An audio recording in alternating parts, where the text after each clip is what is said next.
Hi guys, welcome back to the channel. Please subscribe to V Media channel, like, share and comment on our video. Thank you. Inside APC, is there another conspiracy against Tinubu by Buhari's men? Recent comments by Governor Nyesom Wike of Rivers State that some unnamed persons in the presidency are backing the presidential candidate of the main opposition PDP, Atiku Abubakar, has once again sparked speculation of conspiracy against Bola Tinubu by some persons at the presidential villa in Abuja. Why are they being so arrogant? I can tell you, they are arrogant because they believe somebody at the presidency is backing them. But what they don't understand is that the same person at the presidency backed someone during the APC presidential primary, and the person failed. I will tell Nigerians at the appropriate time who the person is that is backing them and making them arrogant, he said. While the remarks may be viewed as the usual outbursts that characterize political campaigns, however, the events of the past 8 months tend to give some credence to the comments. In the build-up to the APC presidential primaries, speculations were rife of a plot to stop Mr. Tinubu by some persons at the presidency. The speculations dominated public discourse until the counting of votes at the APC National Convention at Eagle Square on June 9th. The decision of Mr. Wike to bring in Mr. Tinubu into the ongoing turbulence in the main opposition party appears to be in continuation of the London talks. Last month, Mr. Wike's camp and Mr. Tinubu held a meeting in the UK capital. Messrs. Wike and Tinubu appear to agree on a power shift to the south. The former has even given his party conditions that it may not be able to meet.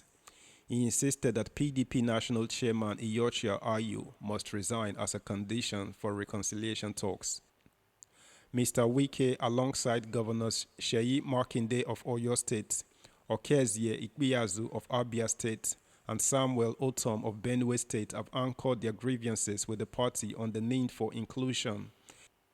They have even rejected overtures from the party with resignations of the chairman of the Board of Trustees of the PDP, Walid Jibrin, and chairman of the PDP Governors Forum, Aminu Tambuwal. Many of the aspirants of the APC presidential ticket were close to President Muhammadu Buhari. Some of them reportedly claimed to be the president's preferred candidate, and the aloofness of Mr. Buhari encouraged the speculation up to the very last moment. Among the aspirants tipped as the candidate of the presidency was the governor of the Central Bank of Nigeria, Godwin Emefiele. Despite the laws discouraging his office from participation in partisan politics, Mr. Emefiele's name was paraded as the anointed candidate. The refusal of Mr. Buhari to call the CBN boss to order fueled the perception that he had the backing of the president.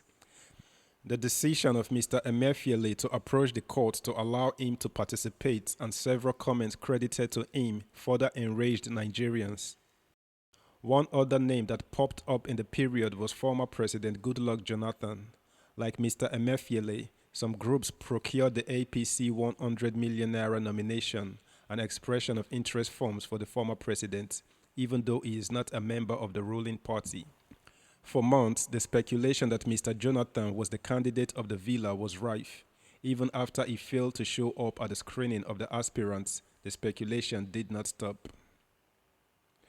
Please, just a reminder to subscribe to the channel, like, share, and drop a comment below. Thank you. Let's get back to the news. Immediately after Atiku Abubakar emerged as the candidate of the PDP, many within the party urged the APC to nominate a northern candidate to square up with the former vice president. Once again, the speculation of a villa candidate turned to Senate President Ahmad Lawan. Premium Times had reported that the issue of selecting a candidate for many months engaged the APC Governors Forum. It will be recalled that President Buhari had thrown the challenge of picking a consensus candidate to the governors before departing the country on May 31st. A bombshell dropped by the national chairman of the party, Abdullahi Adamu, in announcing Mr. Lawan as the consensus candidate to members of the National Working Committee of the party almost shattered the APC. However, the position of the APC governors that the presidency should be zoned to the south killed the idea of a northern candidate. Many also speculated that Mr. Buhari would back his loyal deputy of 7 years, Vice President Yemi Osinbajo, as a successor. Mr. Buhari refused to endorse a candidate, rather, he adopted 5 names recommended by the APC governors.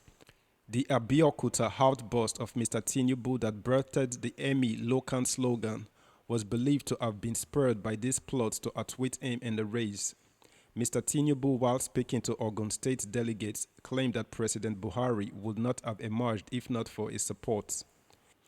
Joe Igbokwe, an ally of Mr. Tinubu, told Premium Times that because the APC is focused on power shift to the south, the speculation of some unnamed persons in the presidency backing Atiku is untenable. He argued that the rotation of the presidency along north and south has been established as a result of the June 12 struggle. To him, any support for Atiku from the presidency is like an attempt to put a knife on the things that hold the country together. One thing you should know is that the presidency is zoned to the south.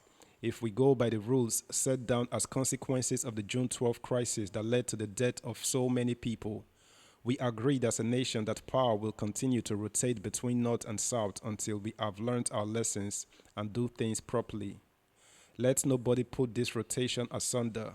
For the sake of peace and prosperity, I can tell you the presidency will come from the south. Atiku is not on the ballot. His intervention is like putting a knife on the things that hold us together as a nation, and we cannot go back to Egypt. We have left Egypt. We are not going back. He is not supposed to be on the ballot. That's a wrap, guys. Have a good one. Bye.